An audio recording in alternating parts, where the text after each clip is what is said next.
అయితే PSC chairman గా అరికెపూడి గాంధీని నియమించడంపై బీఆర్ఎస్ మండిపడుతోంది. ప్రతిపక్షాలకు పీఎస్సీ చైర్మన్ పదవి ఇవ్వడం ఆనవాయితీ అన్న హరీష్ రావు కాంగ్రెస్ పార్టీలో చేర్చుకున్న అరికెపూడికి ఆ పదవి ఎలా ఇస్తారని ప్రశ్నించారు. రాష్ట్రంలో ప్రజాస్వామ్యాన్ని ఖూనీ చేస్తున్నారని, రాహుల్ గాంధీ రాజ్యాంగాన్ని పట్టుకుని చెప్పే నీతి మాటలన్నీ అబద్ధాలే అని విమర్శించారు. కేంద్రంలో కాంగ్రెస్కు చెందిన కేసీ వేణుగోపాల్కు పీఎస్సీ చైర్మన్ పదవి ఇప్పించుకున్నారని, ఇక్కడ మాత్రం సొంత పార్టీ వారికే ఈ పదవి ఇచ్చుకున్నారని మండిపడ్డారు. ప్రతిపక్షానికి పిఎస్సి ఇవ్వడం అనేది ప్రతిపక్షానికి పబ్లిక్ అకౌంట్స్ కమిటీ ఇవ్వడం అనేది ఆనవాయితీ. అరికెపూడి గాంధీ గారిని కాంగ్రెస్ పార్టీలో చేర్చుకున్నారు కదా, మీరే కండువా కప్పింది కదా. అంటే కాంగ్రెస్ పార్టీని పిఎస్సి చైర్మన్గా చేయడం అంటే ఈ రాష్ట్రంలో ప్రజాస్వామ్యాన్ని ఖూనీ చేస్తున్నారు. ఇలా రాహుల్ గాంధీ గారు చేతిలో రాజ్యాంగాన్ని పట్టుకొని నీతి వ్యాఖ్యలు చెప్తున్నావు కదా, నీ నీతి వ్యాఖ్యలన్నీ డొల్ల. రాహుల్ గాంధీ మాటలన్నీ నీటి మూటలు. 20 సంవత్సరాల హోమ్ లోన్ని 10 సంవత్సరాలకి తగ్గించుకొని 30 లక్షల వడ్డీని ఏ విధంగా ఆదా చేయాలో తెలియాలంటే ఇప్పుడే ఫ్రీడమ్ యాప్ని డౌన్లోడ్ చేసుకోండి. రాహుల్ గాంధీ గారు, మీకేమన్నా నీ చేతిలో పట్టుకున్న కాన్స్టిట్యూషన్ మీద గౌరవం ఉంటే తక్షణమే నీ ముఖ్యమంత్రి రేవంత్ రెడ్డిని ఆదేశించు. కేంద్రంలో ఇదే పిఎస్సి ఎవరు తీసుకున్నారు?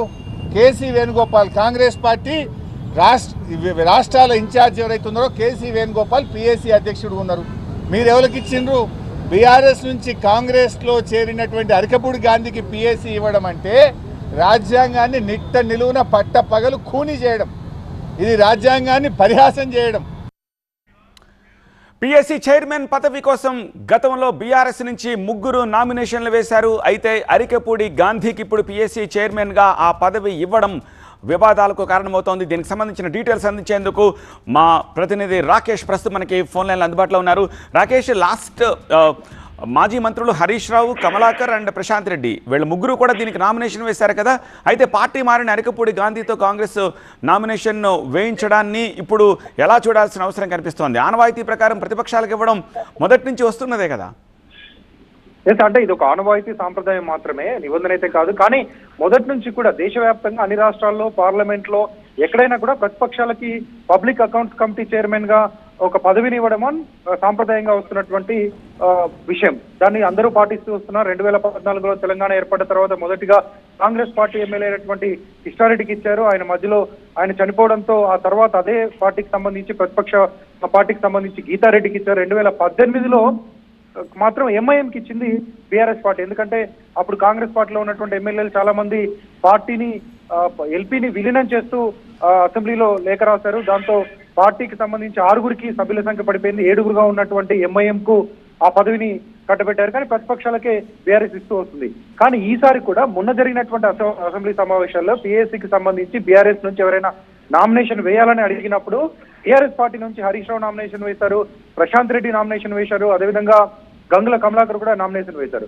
వీళ్ళందరినీ కాదని అదే సమావేశాలకు ముందు పార్టీలో చేరినటువంటి ఇటు బీఆర్ఎస్ నుంచి పార్టీలో చేరి బహిరంగంగా ముఖ్యమంత్రి చేతుల మీదుగా కండువా కప్పుకొని కాంగ్రెస్ లో చేరుతున్నట్లుగా కాంగ్రెస్ కూడా నామినేషన్ వేయించి ఆయనకే చివరికి పిఎస్సి చైర్మన్ గా ఆయనకు పదవినిచ్చింది. దీన్ని తీవ్ర అభ్యంతరం వ్యక్తం చేస్తుంది. ఒకవైపు కాంగ్రెస్ పార్టీ పార్లమెంట్ లో కేసీ వేణుగోపాల్ పిఎస్సి చైర్మన్ గా పదవిని పొందారు. ఇప్పుడు కూడా ప్రతిపక్షానికి ఇవ్వాల్సినటువంటి పదవిని కావాలనే మా పార్టీ నుంచి వెళ్ళినటువంటి ఎమ్మెల్యేకి ఇచ్చి ఏం చెప్పబోతున్నారు? టెక్నికల్ గా మా పార్టీలోనే గాంధీ ఉన్నారని చెప్తున్నారా, లేదంటే కండువా కప్పింది అబద్ధం అని చెప్తున్నారా, కాంగ్రెస్ లోకి వెళ్ళింది అబద్ధం అని చెప్తున్నారా? ఏ ఉద్దేశంతో కాంగ్రెస్ పార్టీ ఇచ్చిందనేది స్పష్టం చేయాలని మాజీ మంత్రి హరీష్ రావు చెప్తున్నారు. దీనిపైన స్పీకర్ ను కూడా కలిసేటువంటి అవకాశం ఉంటుంది.